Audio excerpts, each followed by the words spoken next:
તો આજે નિર્જળા અગિયારસ છે.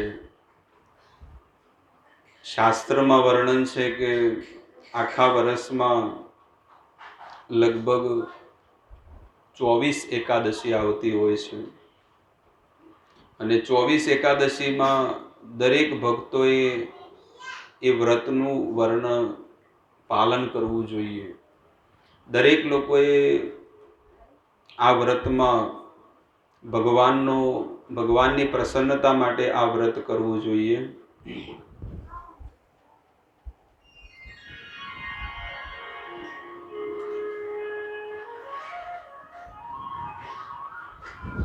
અને ભગવાનને બને એટલી સારી સેવા કરવી જોઈએ. પોતાના ઘરે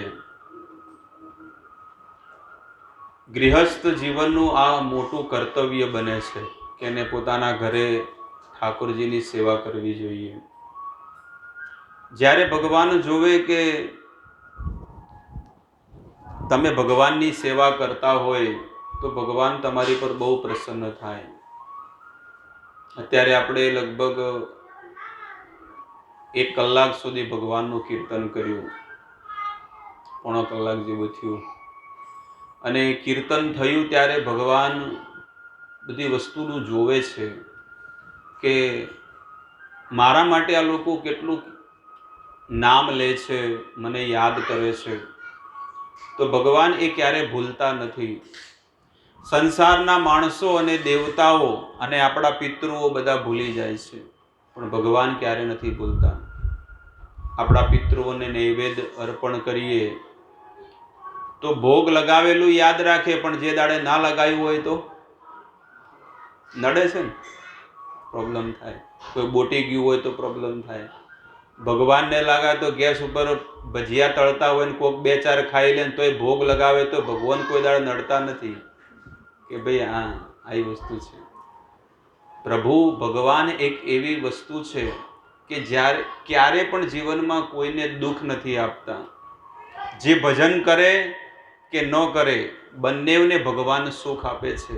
જે ભજન નથી કરતા એને સંસારનું સુખ આપે અને જે ભજન કરે એને વૈકુંઠ ધામ આપે છે. આ છે આપણા પ્રભુ. પણ વૈકુંઠ કેવું છે? વૈકુંઠ એવી વસ્તુ છે કે વૈકુંઠમાં ગયા પછી કોઈ પણ જીવાત્મા આ જગતમાં આવતો નથી.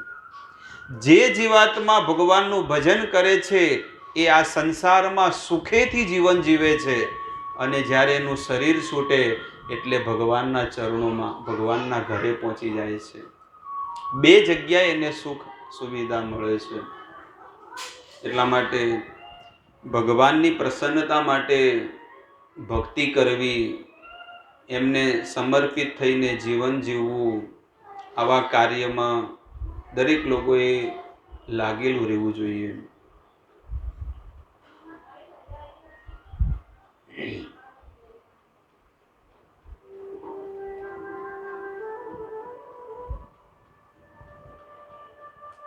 એકાદશી તિથિ કેવી છે?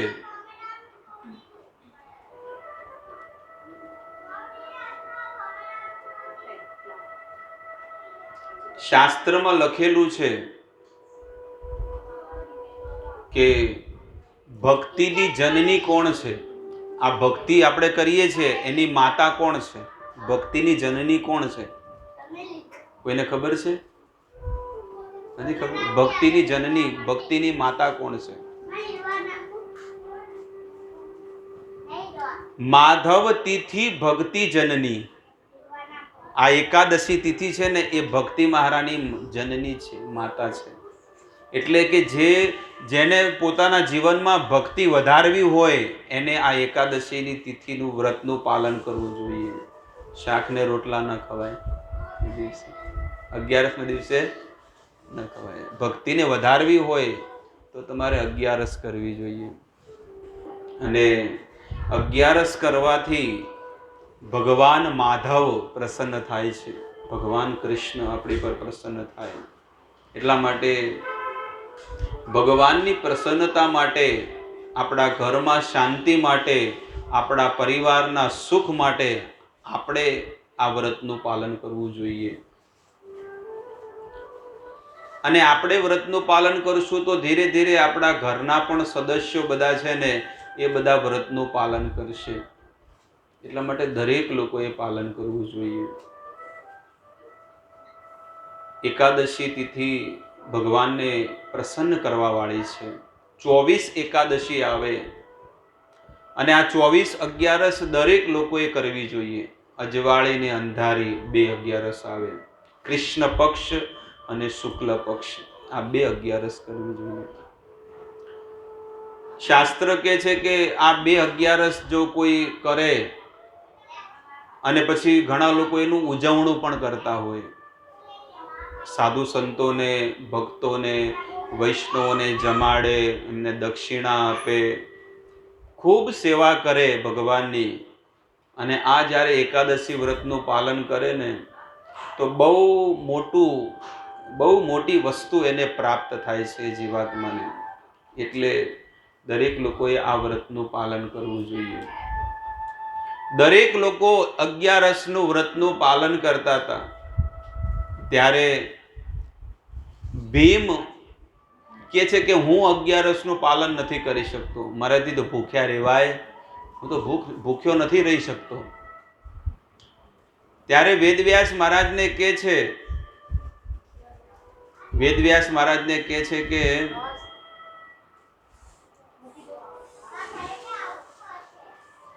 મૂકી દે ભાઈ,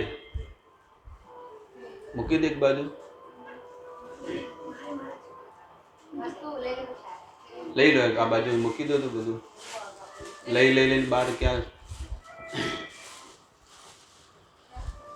ભીમ કહે છે કે હું એકાદશી વ્રતનું પાલન નથી કરી શકતો. ત્યારે વેદવ્યાસ મહારાજ કહે છે કે જો તમે એકાદશી વ્રતનું પાલન નથી કરી શકતા, પણ આ આવનારી જે 11 જે આવશે હમણાં, એને કહેવાય નિર્જળા 11.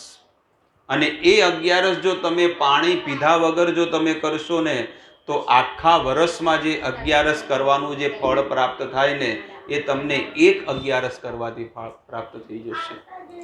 એટલે ભીમ વિચાર કરે છે કે હારું 23 11 ખાઓ અને એક 11 પાણી પીધા વગર કરો તો કેટલું સારું કહેવાય. તો 24 11 ફળ મળી જાય.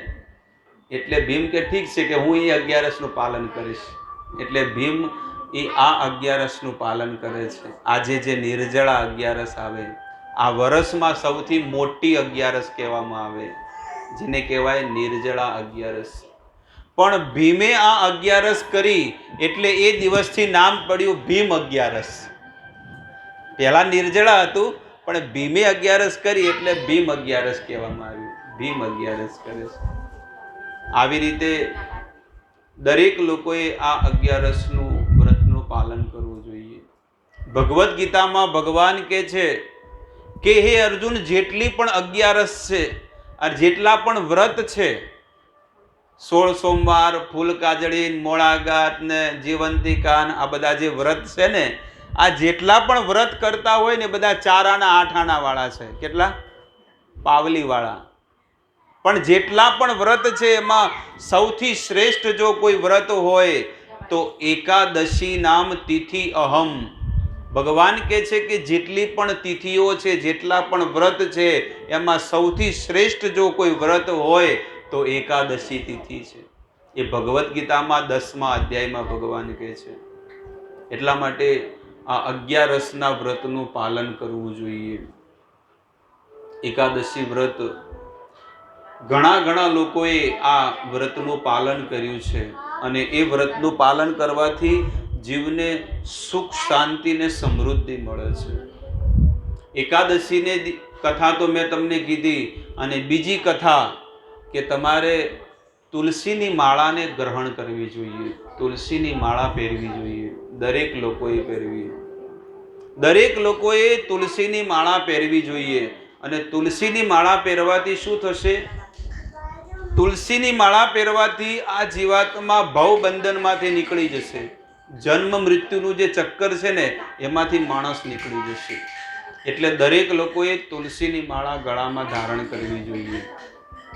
તુલસીની માળાની ઘણી મહિમા છે. તુલસીની માળા વિશે એમ કહીએ ને કે તમે 7 દિવસની કથા કહો ને તો એના ઉપર 7 દિવસની કથા થઈ શકે. તુલસીની માળા ઉપર, ખાલી તુલસીની માળા ઉપર 7 દિવસની કથા થઈ શકે. તમે જુઓ રોડ ઉપર પેલા કૂતરા રખડતા હોય છે, ખબર છે? તો રોડ ઉપર કૂતરા રખડે તો પછી પેલી ગાડી આવે મ્યુનિસિપાલિટીની, એ જુએ કે આ કૂતરા બધા રખડે છે તો બધા કૂતરાઓને શું કરે, ગાડીમાં ભરીને લઈ જાય ને પછી ક્યાં નાખે? જંગલમાં. ખબર છે ને? ખટારો આવે મોટો જાળીવાળો અને એને પકડવાનું મશીન આવે ને પછી એને અંદર ખટારામાં ભરી અને જઈને દૂર જંગલમાં એને જઈને નાખી આવે. કેમ? કારણ કે અહીંયા માણસોને શું કરે છે? હેરાન કરે ને. એકને કરડે એટલે કેટલા લેવા પડે? હવે તો એક જ દેવું પડે, પહેલા 14 લેવા પડતા. એટલે અને એ પાછળ લેવા પડે એટલે બહુ હેરાન થાય. એટલે તમે જુઓ કે એ સરકાર છે ને એક સુવિધા કરી છે કે આ બધા રખડેલ કૂતરા છે એ છે ને બીજાને કરડે તો શું થાય? ઇન્જેક્શન લેવા પડે ને. એટલે કે આ લોકોને પકડીને ક્યાં લઈ જાઓ? જંગલમાં લઈ જાઓ. પણ એમાં તમે જુઓ કે કોઈ કૂતરું રખડતું હોય ને એને ગળામાં પટ્ટો પહેરેલો હોય, કાળો પટ્ટો નહીં પહેરેલો હોતો, તો પછી એને પકડે છે કેમ? એ વિચાર કરે કે આનો કોઈક માલિક હશે એટલે કે હમણાં આઈને છોડાવશે ને કે કેસ કરશે આપણી ઉપર તો આપણે જેલમાં જવું પડે. એના કરતા આને પકડવો અને ગળામાં પટ્ટો છે. એવી રીતે સંસારમાં જ્યારે યમરાજજીના દૂત લેવા આવે પણ જે રખડતા હોય, જેને ગળામાં તુલસીની માળા ન પહેરી હોય એટલે યમરાજજીના દૂત એને પકડીને, પણ જેને ગળામાં પટ્ટો હોય, આ ગળામાં તુલસીની માળા પહેરી હોય એટલે યમરાજજીના દૂત કે આની ઉપર તો અમારો અધિકાર નથી, આની ઉપર તો અમારા સ્વામીજીનો અધિકાર છે. એ જે કે ખરું, આ તો વૈકુંઠનો અધિકારી છે, અહીંયાનો અધિકારી નથી. એટલે એને યમરાજજીના દૂત છે ને સપનામાંય આવતા, પણ પેલા બધા રખડેલ હોય એને શું કરે? હમણાં કેટલા લોકો ના લઈ ગયા 2 મહિના પહેલા? કેટલા લોકોને લઈ ગયા? સટાસટ ઉપાડી લઈ ગયા. 5000 જવાના હતા પણ 50 જતા રહ્યા. 50,000 જતા રહ્યા. બોલો. હા, પણ આપણો વારો કેમ ના આવ્યો? કારણ કે આપણે પ્રભુ ફળિયામાં તો રહીએ છીએ પણ પ્રભુ ભજને કરીએ છીએ ને, અને ભગવાનની કથાઓ કરીએ ને આનંદ લઈએ છીએ. એટલે ભગવાન કહે છે કે આવા લોકોને મારે રાખવાના છે, કારણ કે આવા સારા વ્યક્તિઓ આ સૃષ્ટિને આગળ વધારશે. પણ રખડેલ છે ને, રખડેલ ખહુરિયા કહેવાય ને, રખડેલ એવા લોકોને અહીંયા કોઈ રહેવાની જરૂર. એટલે ભગવાને શું કર્યું? ઉપાડી લીધા. એટલા માટે કહું છું, શાસ્ત્ર કહે છે કે એકાદશી વ્રતનું પાલન કરવું. જે તમે રસોઈ બનાવો છો એનો પહેલો ટેસ્ટ કોને દેવો જોઈએ? ભગવાનને દેવો જોઈએ. આપણે જીભને ન દેવો જોઈએ. આપણે સ્વામી નથી, આપણે સેવક છીએ. તો જે પણ તમે રસોઈ બનાવો ભગવાનને એ ટેસ્ટ દેવાનો છે કે ભગવાન આ તમે ચાખો, તમારી માટે હું બનાવ્યું છે. ગોવાળિયાઓ તમે જુઓ, ગ્વાલ બાલ જ્યારે ઘરેથી જ્યારે રસોઈ બનાવીને આપણે કે ભાત, આપણે ને કે ભાત બોધીને લઈ જાઓ, ખેતર મૂકે ને, એટલે એ જ્યારે લઈને જાય ને, એટલે જ્યારે યમુના નદીના કિનારે બધા લોકો જ્યારે બેઠા હોય એને કહેવાય ભોજન થાળી. કયું? એ સ્થળનું નામ શું છે? ભોજન થાળી, ભોજન સ્થલી. એટલે ત્યાં બધા લોકો બેહે, ભગવાન સેન્ટરમાં હોય અને બીજા બધા મનસુખા, શ્રીદામા, મધુમંગલ આ બધા ભગવાનના મિત્રો છે અને એ બધા બેઠા હોય અને બધા લોકો કોઈક રોટલી આપે, કોઈક માખણ આપે, કોઈક શાકભાજી આપે. લોકો અલગ અલગ પ્રકારની વાનગીઓ એ કૃષ્ણને ચખાડે છે કે લો કાના ખાઓ, કૃષ્ણ ખાઓ, તમે ખાઓ પહેલા. કેમ? એ ધારે તો પહેલા ન ખાય, પણ કોને આપે છે? ભગવાનને આપે છે. તો બધા ભગવાનને જમાડે અને જમાડે પછી અમુક ગોવાળિયા તો શું કરે? ભગવાનને જમાડે, પણ ભગવાનને જેવું મોઢું ખાવા જાય એટલે શું કરે? લઈને પોતે ખાઈ જાય. એટલે ભગવાન પણ એનું એઠું ખાય અને ગોવાળિયા પણ ભગવાનનું એઠું ખાય. આવી રીતે ભક્ત અને ભગવાનની વચ્ચે આવો આદાન પ્રદાન થાય છે. અને અમુક ગોવાળિયાઓ છે ને અલગ અલગ પ્રકારની વાનગીઓ લાવે, અથાણા, ખાટું, તીખું, મીઠું, આવું આવે ને અથાણું, એ આંગળી પર લગાડે ટેસ્ટ, અને પછી ભગવાનને કે લે કાના આ ટેસ્ટ લે, આ ટેસ્ટ લે, આ ટેસ્ટ લે. કેટલું સુંદર, જો મારી માતાએ બનાવ્યું છે. અને ભગવાનને અલગ અલગ પ્રકારનો ગોળ આપે, કંઈક ગુલાબ જાંબુન આપે, કંઈક સ્વીટ મીઠાઈ આપે, કંઈક માલપુઆ બનાવીને લાવે તો એ ભગવાનને અર્પણ કરે. એટલે આવી રીતે ભગવાનની પ્રસન્નતા માટે એ લોકો જીવન જીવતા. કોઈ માળા તો કરતા નહોતા, પણ જીવનનું કાર્ય એમનું એવું હતું ને કે બસ ભગવાનની પ્રસન્નતા માટે એ લોકો જીવન જીવતા હતા. એટલે આપણે પણ જે કોઈ પણ વસ્તુ જ્યારે બનાવીએ એમાં સૌથી પહેલો ટેસ્ટ ભગવાનને દેવો જોઈએ કે ભગવાન તમે ચાખો.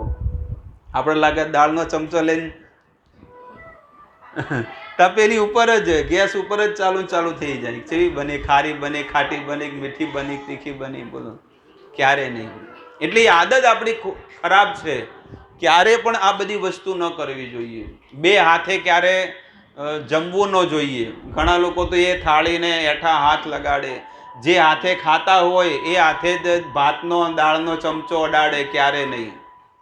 આ બધો નિયમનું પાલન કરવું જોઈએ. કારણ કે આપણા હાથ એઠા હોય અને એઠા હાથે ક્યારે આપણે રોટલી કે શાક કે ક્યારે ન લેવાય. આપણે આ લેફ્ટ હેન્ડથી લેવું જોઈએ. ન કે ઘરની અંદર એક વ્યક્તિ પીરસવા વાળો હોવો જોઈએ, એ બધાને પીરસે. પણ આ તો જે મન ફાવે એમ લોકો ચાલુ થઈ જાય, ક્યારે ન કરાય. એટલે જે વાસણમાં ભગવાનના ભોગ બનતા હોય, તપેલીમાં, જેમાં એ વાસણમાં આપણે હેઠા હાથ ન લગાડાય ક્યારે. આપણને કાંઈ પણ વસ્તુ જોઈતી હોય તો આપણે માંગી લેવું જોઈએ, કારણ કે એમાં ભગવાનનો ભોગ બનતો હોય છે. એટલે હેઠા હાથે ક્યારે આપણા ઘરના સદસ્યોને આપણે ના પાડી દેવી જોઈએ કે બેટા તારે જોવે તો હું આપું, લે. પણ લોકો કેવું કે જે હાથે ખાતા હોય એ હાથે ચમચો પકડે, તપેલી પકડે, તો એ પણ બધું એઠું થઈ જાય. આપણે એવો ઊંચો ભાવ નથી કે આપણે કોઈ એવા ઊંચા ભગત નથી ગોવાળિયા જેવા કે ભગવાન આપણું એઠું ખાય. આપણે કોઈ સબરીજી નથી. સબરીજી તો એઠા બોર ખવડાયા હતા અને ભગવાને ખાધા, પણ આપણે કોઈ સબરીજી? આપણે તો સંસારના કેટલી બધી સુખ સુવિધાઓ વાળા છીએ. આપણે તો સંસારનું કેટલું સુખ જોવે છે, પછી ભગવાન જોવે. ભગવાન બધું સુખ આપો પછી તમારું ભક્તિ કરશું. પણ સબરીજીને એ નહોતું માગ્યું. સબરીજી એક જ વસ્તુ માગી કે ભગવાન મારે તો તમારી ભક્તિ કરવી છે, બસ તમને પ્રેમ કરવો છે. આવી રીતે ભગવાનની પ્રસન્નતા માટે ભોગ બનાવો અને સૌથી પહેલો ભગવાનને અર્પણ કરવું.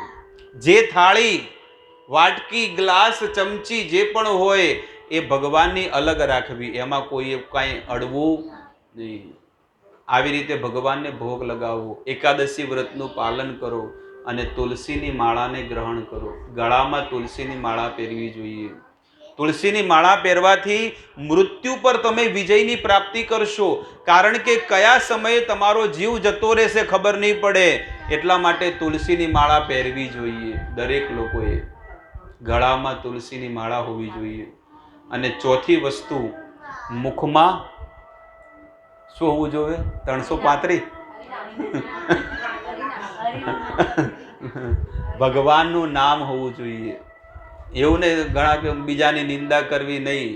કોઈ એક શબ્દ પણ ન બોલવો, માત્ર હરિનું નામ લેવું જોઈએ. ક્યારે એવો દિવસ આવશે તમારા અને આપણા જીવનમાં કે આપણે પ્રભુ સિવાય બીજું કાંઈ નહીં બોલીએ, ભગવાન સિવાય બીજું કાંઈ ન બોલીએ? એવો દિવસ ક્યારે આવશે? બોલો, એવો દિવસ ક્યારે આવશે? આ જન્મમાં આવશે? આવશે, પણ આપણે કોશિશ કરશું તો આવશે. એક વચન લઈ લેવું જોઈએ કે હવેથી આ વાણીથી ભગવાન સિવાય હું એક શબ્દ પણ નહીં બોલું. અને જ્યારે તમે આવી કોશિશ કરશો તો ભગવાન તમને બહુ મદદ કરશે કે હા, આને આ જગતમાંથી નીકળવાની ઈચ્છા છે. આ સંસારનો એક પણ શબ્દ જો તમે બોલ્યા ને, આ સંસારનો એક પણ શબ્દ તમે જો બોલ્યા ને, તો ભવબંધનના ફેરા આપણા ચાલુ ને ચાલુ જ રહેશે.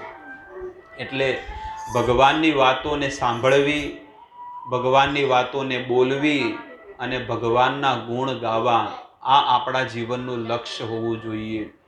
હવેથી જે જીવન જીવ્યા એ જીવ્યા, પણ હવેથી આપણે છે ને એવું જીવન જીવવું છે કે માત્ર ભગવાન માટે જીવન જીવવું છે. સંસાર માટે, પરિવાર માટે, પતિ માટે, પુત્ર માટે, સગા સંબંધીઓ માટે, આજુબાજુવાળા માટે, બધા માટે જીવન જીવ્યું, પણ હવે મારે જે સમય મળ્યો છે એ ભગવાન માટે જીવન જીવવું છે. થશે એવું હવે? થશે ને? થોડી થોડી કોશિશ કરવી જોઈએ કે બસ હવે મારે ભગવાન માટે જીવન. ભગવાન માટે એટલે ભગવાનના ગ્રંથો વાંચવા, ભાગવત, રામાયણ, મહાભારત. ફ્રી બેઠા હોય ત્યારે આ વાંચન કરવું, ફ્રી બેઠા હોય ત્યારે ભગવાનની સેવા કરવી, ફ્રી બેઠા હોય ત્યારે ભગવાન માટે ભોગ બનાવવા અલગ અલગ, કે ચાલો આજે કંઈક ભગવાન માટે કંઈક માતર બનાવો, મીઠાઈ બનાવો, ગુલાબજાંબુ બનાવો, કાલે સવારમાં ભગવાનને હું ભોગ લગાડીશ, આવો ભાવ રાખીને કરવું. અને આવી તે અલગ અલગ પ્રકારની સેવાઓમાં પ્રવૃત્ત થઈને ભગવાનની સેવા કરવી. કાંઈ કામ ન હોય, થાકેલા હોય તો થોડી વાર આરામ કરીને ફરીથી ફ્રેશ થાવ એટલે હાથ મોઢું ધોઈ અને ફરીથી ભગવાનનું નામ લેવાનું ચાલુ કરો. પછી તમે જુઓ તમારા હૃદયમાં કેટલી શાંતિ મળશે, તમારા હૃદયમાં કેટલો સુખ મળશે, તમારા હૃદયમાં કેટલો આનંદ મળશે. કારણ કે તમે જેનું નામ લો છો ને એની પાસે આ વસ્તુ છે, અને આ સંસારનું જેનું તમે નામ લો છો ને એની પાસે આ વસ્તુ નથી. ખબર પડી? વાક્યમાં મારી વાત ખબર પડી? કે તમે જેનું નામ લો છો ને એની પાસે શાંતિ છે, સુખ છે, સમૃદ્ધિ છે, બધું છે, તો તમારા જીવનમાં પણ એ વસ્તુ આવશે. અને તમે આ સંસારના લોકોનું નામ લેશો ને તો સંસારના કોઈ પણ વ્યક્તિ પાસે શાંતિ નથી, સુખ નથી, સમૃદ્ધિ નથી. આ ટીવીમાં તમે જુઓ, બધા લોકો એમાં કેટલો સમય વેડફે છે, પણ જે ટીવીમાં જે લોકો નાચતા હોય, ડિસ્કો કરતા હોય, કોમેડી કરતા હોય, એના જીવનમાં દુઃખ જ છે, અને તમે એને વધારે સમય આપો છો તો તમારા જીવનમાં પણ શું આવશે? દુઃખ જ આવશે. એટલા માટે સુખી થવાનો રસ્તો, માર્ગ એક જ છે કે સંતોની શરણમાં રહી અને ભજન કરીને આમાંથી નીકળી જાઓ. ટોયલેટમાં કોઈ હોય, બાથરૂમમાં, ટોયલેટમાં કોઈ હોય, કોઈ ટોયલેટમાં એમ કહે ને કે ભાઈ અહીંયા જ નાસ્તો લેતા આવો, અહીંયા જ બ્રેકફાસ્ટ લાવો, અહીંયા જ ખાટલો ઢાળો, આપણે તો અહીંયા સારું છે. કોઈ કહે છે?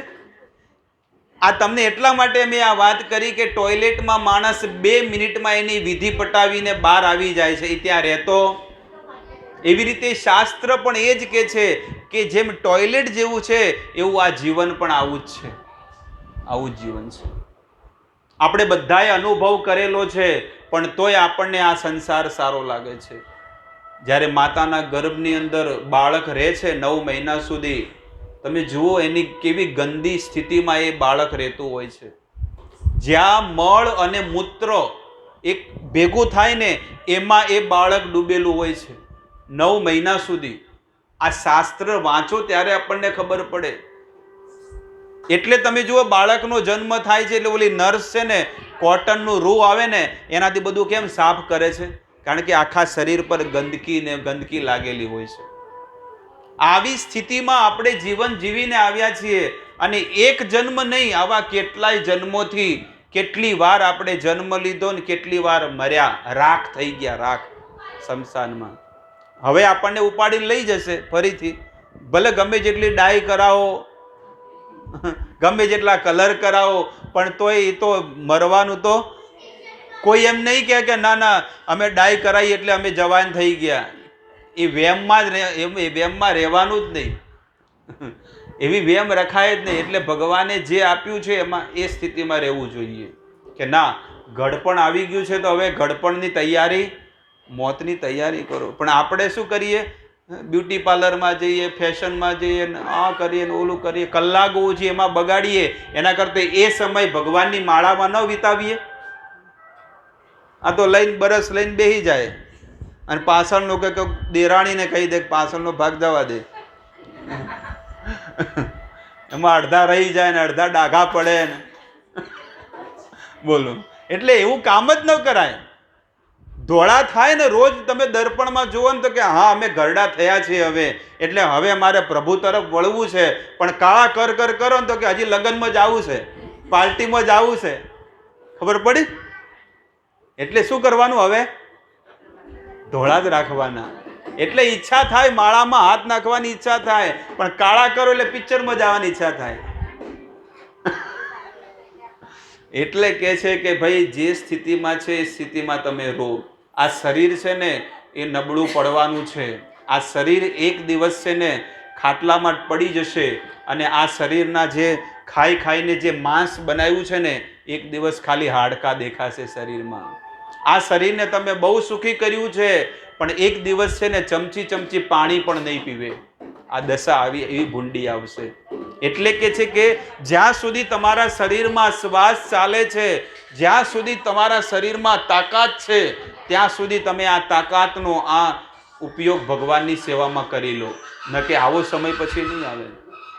પથારીમાં પડ્યા હશો અને તમે એમ કહો કે હું ભગવાનની સેવા મારે કરવી છે, તો પછી તમે નહીં કરી શકો. અત્યારે શરીર સારું છે તો એનો ઉપયોગ કરી લો. વધારે સુંદર બનીને શું કરવા? હવે બીજે તો લગ્ન કરવાના નથી. ખબર પડી વાતમાં? હું તો જે કહું છું ક્લિયર કર કે જે છે એ જ છે ને, જે મળ્યા છે એ મળ્યા છે મૂર્તિ, એટલે એની સાથે આખું જીવન વિતાવવાનું જ છે. હવે કોઈ કાઢવાના, હવે કોને દેખાડવું છે? ધોળા હોય, કાળા હોય, જે પણ હોય. શરીરમાં ગમે જેટલું ફેશિયલ કરો તો એ જ રાખવાના છે. એટલે કહેવાનું હું તમને એક જ વસ્તુ કહું છું કે કાયાને કોઈ કાયાકલ્પ કરાવવાની કોઈ જરૂર નથી, પણ આપણે એક જ વસ્તુનું ધ્યાન રાખવાનું છે કે કાળ મને ખાઈ રહ્યો છે, કાળ મને ખાઈ રહ્યો છે, અને હું કાળ તરફ જઈ રહ્યો છું ધીરે ધીરે. એક દિવસ મારું મૃત્યુ થશે, ઘરના બધા લોકો રોશે, અને સવારમાં તો મારા અંતિમ સંસ્કાર થઈ જશે. જે કાયાને કેટલી જગ્યાએ ફરવા લઈ ગયો, હિલ સ્ટેશન, એરોપ્લેનમાં ફરવા ગયા, એસીમાં ટ્રેનમાં ગયા. કોઈ એમ કે ભાઈ નોન એસીમાં મળે છે, એટલે કરો કે એસીમાં નહીં કહેતા, એસીમાં કરો, ગરમી છે. એટલે કે જે ગમે જેટલા એસી ગાડીમાં ગયા હોય, ગમે જેટલા પ્લેનમાં ફર્યા હોય, ગમે જેટલા એસી ગાડીઓમાં ફર્યા હોય, પણ છેલ્લે તો આગમાં ભડકે બળવું પડશે. એટલે એ માણસને અંદર હૃદયમાં પશ્ચાતાપ થવો જોઈએ કે આ શરીરને મેં સુખી કરવા માટે કેટલી કોશિશ કરી, પણ આ જ ઘરના લોકો ઉપાડીને લઈ જશે અને ક્યાં અંતિમ સંસ્કાર કરી નાખશે. જ્યાં સુધી આ શરીરમાં જીવ છે, આત્મા છે, ત્યાં સુધી તમે પ્રભુની સેવા કરી લો. માળા કરો, એકાદશી વ્રતનું પાલન કરો. જે પણ તમે જમો છો એ ગળા હેઠે છે ને ભગવાનનો ભોગ લગાવેલો પ્રસાદ જ જમો. કારણ કે જે વ્યક્તિ ભગવાનને ભોગ લગાવ્યા વગર જમે છે ને એ માત્ર પાપ ને પાપ જ ખાય છે. ભગવદ્ ગીતામાં ભગવાન કહે છે, યજ્ઞ સંતો મુચ્યંતે સર્વ કિલ વિષય ભુજ્યંતે તે અધમ. જે મને ભોગ લગાયા વગર જમે છે ને એ ભોજન નથી ખાતો, તે અધમ પાપા, એટલે કે એ પાપ ખાય છે માત્ર. આપણે જે પણ ખાધું એ શું ખાધું? આજ સુધી ભગવાનને ભોગ લગાયા વગર ખાધું એ શું ખાધું છે? ભોજન નથી ખાધું, પણ પાપ ખાધું છે. અને હજી સુધી જો આપણે એ કાર્યમાં લાગેલા રહીશું ને તો હજી સુધી આપણા ભવના ફેરા ચાલુ ને ચાલુ રહેશે. એટલે જ્યાં સુધી જ્યારે તમને ખબર પડે કે આપણે પ્રભુની સેવા કરવા માટે જો આપણને જીવન મળ્યું છે, ભક્તિ કરવા માટે મળ્યું છે, તો જે પણ તમને સમય મળે એ સમય અનુસાર તમે ભગવાનની સેવા કરો. ઘરમાં તમને કોઈ રોકતું નથી, કારણ કે એ તો સવારે 8 વાગે નીકળી જાય, સાંજે 8 વાગે ઘરે આવે. આખો દિવસ તમે પ્રભુની સેવા કરી શકો છો, આખો દિવસ તમે ભગવાન માટે ભોગ બનાવી શકો છો, આખો દિવસ તમે ભગવાનની માળા કરી શકો છો, આખો દિવસ તમે ભાગવત ગીતા, રામાયણ, મહાભારત જેવા ગ્રંથોનું વાંચન કરી શકો છો. આખો દિવસ તમને જ્યારે પણ સમય મળે તો 15 દિવસે એક વાર આવો અગિયારસ આવે તો બધા બહેનો ભેગા મળી અને 4 થી 6 કરી શકો છો. પણ કરવું હોય એને, ના કરવું હોય એને તો સોફા પર બનાયા છે કે શું કરવાના? ભગવાન સોફા એટલા માટે જ બનાયા છે. અમુક લોકો હિંચકા બનાવે, વચ્ચે પેસેજમાં શું કરે? હિંચકો બનાવે, હિંચકો બનાવીને ડોહો ડોસી હિંચકે કે હિંચવા માટે નથી મળ્યો જન્મ. આવા પવિત્ર 11 આવે ને એ દિવસે બધું જ છોડી અને માત્ર ને માત્ર ભગવાનનું નામ લેવું. અમે જ્યારે ભક્તિમાં નવા હતા અને અમને જ્યારે અમે પણ આવી રીતે નીચે બેસીને કથા સાંભળતા હતા, આવી રીતે બસ એ જે બોલે ને એ એક એક શબ્દ અમે સાંભળતા હતા અને એક એક વસ્તુને જીવનમાં ઉતારતા હતા કે મારે પણ આ વસ્તુ કરવી છે, મારે પણ કરવી છે. આપણે હમણાં ઈચ્છા થાય છે પણ ચપ્પલ પહેરે એટલે ઉતરી જાય ઈચ્છા. આપણે ઈચ્છા થાય કે ભાઈ માળા કરશું, આ કરશું, ઓલું કરશું, પણ જેવા ચપ્પલ પહેરો શાક લેવા જાય એટલે બધી ઈચ્છા પૂરી. પણ એનું ચિંતન કરો, એનું ચિંતન એટલે સ્મરણ કરો કે ના ના, ખરેખર બહુ મોટું દુર્ભાગ્ય છે કે આ બધું હું સાંભળું છું પણ હું કરી શકતો નથી, પણ મારે કરવું છે. 1% તો કરું. 100% સાંભળ્યું હોય એમાંથી 1% તો કરું, વધારે તો કાંઈ નહીં પણ 1% તો કરું. આમાંથી કોઈ ખોટું છે નહીં, કોઈ ઠગવાના ધંધા નથી કે હોય કોઈ બેઠીને હું કોઈ લેબુ મરચા મંતરતો નથી કે ભાઈ તમને કોઈ મગજ ફેરવી નાખું. આ સત્ય સનાતન વસ્તુ છે અને એને તમારા જીવનમાં ઉતારો. તમારા જીવનમાં ઉતારશો તો તમે સુખી થશો. એટલા માટે ભગવાન માટે જીવન જીવવું. અને આવા પવિત્ર દિવસો આવે 11 તિથિ એટલે બધાએ ભેગા મળીને લોકોએ કેવું જોઈએ કે આજે મારા ઘરે રાખો, આજે મારા ઘરે રાખો, ઓલી 11 મારા ઘરે રાખો. બધા ભેગા મળે, કીર્તન કરે, ભગવાનની આરતી થાય અને એક મંડળ બને આખું, ગોપી મંડળ. કયું મંડળ? મંડળ. અને એ મંડળ બને, એની મંડળ એટલું સ્ટ્રોંગ હોય કે દર 11 અમારા 100 રૂપિયા લખી લો.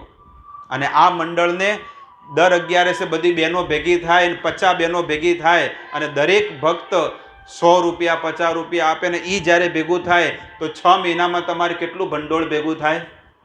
અને 6 મહિનામાં પછી એ ધર્મનું કાર્ય તમે દ્વારકામાં જઈને ભાગવત કથા કરાવી શકો કે ન કરાવી શકો? બોલો. આમ તમે કેટલાય રૂપિયા વાપરી નાખતા હોય પણ દર 11 એમ વિચાર કરો કે અમારે 100 રૂપિયા ભગવાનની સેવા માટે હવે અલગથી કરવા છે અને આવું ગ્રુપ બનાવો, મંડળ બનાવો.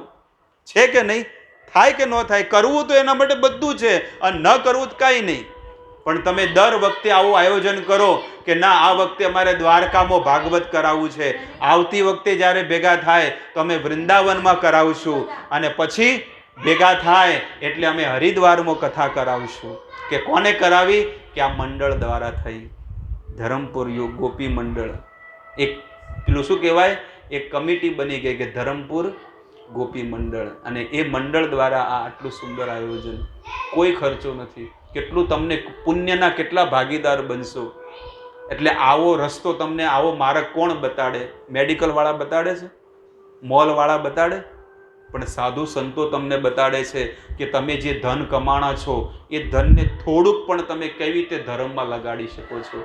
એટલે આજથી જ આ સંકલ્પને નક્કી કરો કે આજથી અમે આ સેવા કરશું. કે દર 11 આપણે ભેગા થવાનું. 10 જણા થાય તો 10 જણા, પછી ઓટોમેટિક વધશે. તમને હેને ઘરમાં જગ્યા નહીં મળે, બીજા બાર ઊભા કહે છે કે અમને તમારા ગ્રુપમાં શું કરો, લઈ લો. એ કે ભાઈ ફૂલ થઈ ગયું, હવે શું કહેશો કે ભાઈ હવે ફૂલ થઈ ગયું છે, હવે બીજું કોઈક બને તો. પણ તોય કહેવાનો ભાવ એ છે કે એવા ઉત્સાહિત બનો અને જેના ઘરે હોય એ બધું આયોજન કરે. આરતીનું, મહાપ્રસાદનું, બધું જે બી ભક્તો આવે બધાની માટે ફરાળી મહાપ્રસાદનું આયોજન કરવું. કેટલા આનંદથી બોલો કીર્તન કરે અને હસતા હસતા લોકો ઘરે જાય. એના પેલા 15 દાડે મહિને કીટી પાર્ટી કરે એના કરતાં આ કીટી પાર્ટી કરો. આ આધ્યાત્મિક છે. કઈ છે? આ આધ્યાત્મિક છે. પ્રભુના ભજનો ગાઓ, કીર્તન કરો અને ભગવાન, દરેક લોકો પોતાના ભગવાનને લઈ અને બધા ભેગા થાય. આવો વિચાર આવ્યો કોઈને? દરેકના ઘરે ભગવાન છે અને દરેક લોકો 11 દિવસે ભગવાન લાવો બધાના, અને બધા ભગવાન એકબીજાને મળે. કેટલો આનંદ આવે. આવો વિચાર આવ્યો કોઈ દાડો? છે કે નહીં? દરેકના ઘરે ભગવાન છે. કોઈના ઘરે લાલા છે, રાધા કૃષ્ણ, ગોર નિતાય, બધા. અને બધા જ્યારે પ્રભુ ભેગા થાય તો એમને મળવાની ઈચ્છા ન થાય. એટલે એ સંતના ભક્તના હૃદયમાં બેસીને આ વાત કરે છે આજે 5 વાગે કે અમને એકલા અમને શું છે, કંટાળો આવે. તમે એકલા બેઠા, તમને ફોન કરવાની ઈચ્છા નથી થતી? કે અલી ફ્રી હોય તો આવજે થોડી વાર. એવી રીતે ભગવાનને ઈચ્છા થાય કે ન થાય કે લાવ મારે પ્રભુ ફળિયામાં જવું છે મળવા, મારે સ્વર્ગ રેસિડેન્સીમાં જવું છે મળવા. આ બધાને ભગવાન તો ઈચ્છા થાય કે મારે અહીંયા મળવા જવું છે, મારે અહીંયા મળવું. એટલે આવી રીતે દર 11 આવું કાર્ય કરવું જોઈએ અને બધા લોકોએ પોતાના ઘરેથી પ્રભુ ભગવાન લાવવા અને સુંદર મજાનો બાજો ઢાળ્યો હોય અને બધાને ભગવાન એક સાથે ભગવાનની આરતી થાય એને કહેવાય મહાઆરતી. અને એ મહાઆરતીનો તમને લાભ મળશે. અને જેને પોતાના ઘરમાં જે સાધના કરી હોય ને એ સાધનાનું ફળ આજે બધાને મળે. એટલા માટે હવે આપણે શું કરવાનું છે? બધાએ એકત્રિત થઈને આવું કાર્ય દર 11 કરવાનું છે. કેટલા લોકો તૈયાર છે આ કાર્ય માટે? 11માં 2 કલાક તમારે દેવાના છે, 4 થી 5 કે 6 જે બી મળે. બોલો કેટલી આંગળી ઊંચી થાય છે? કાંઈ વાંધો નહીં, તમારી જ્યારે ઈચ્છા હોય ત્યારે તમે કરજો. આ તો ભગવાને અમને વાત કરી એટલે અમે તમને, કારણ કે ભગવાનને તમારાથી વાત કરતે શરમ આવે. પેલું હોય દેરાણી જેઠાણી વહુ હોય ને એટલે શરમ આવે, એટલે ભગવાન શું કરે? કોઈ સંતના મોઢેથી ભગવાન આ વાત કહે છે. તો નિશ્ચિત તમે ભગવાનની સેવા કરો અને આવી રીતે આ સુંદર કાર્યને સફળ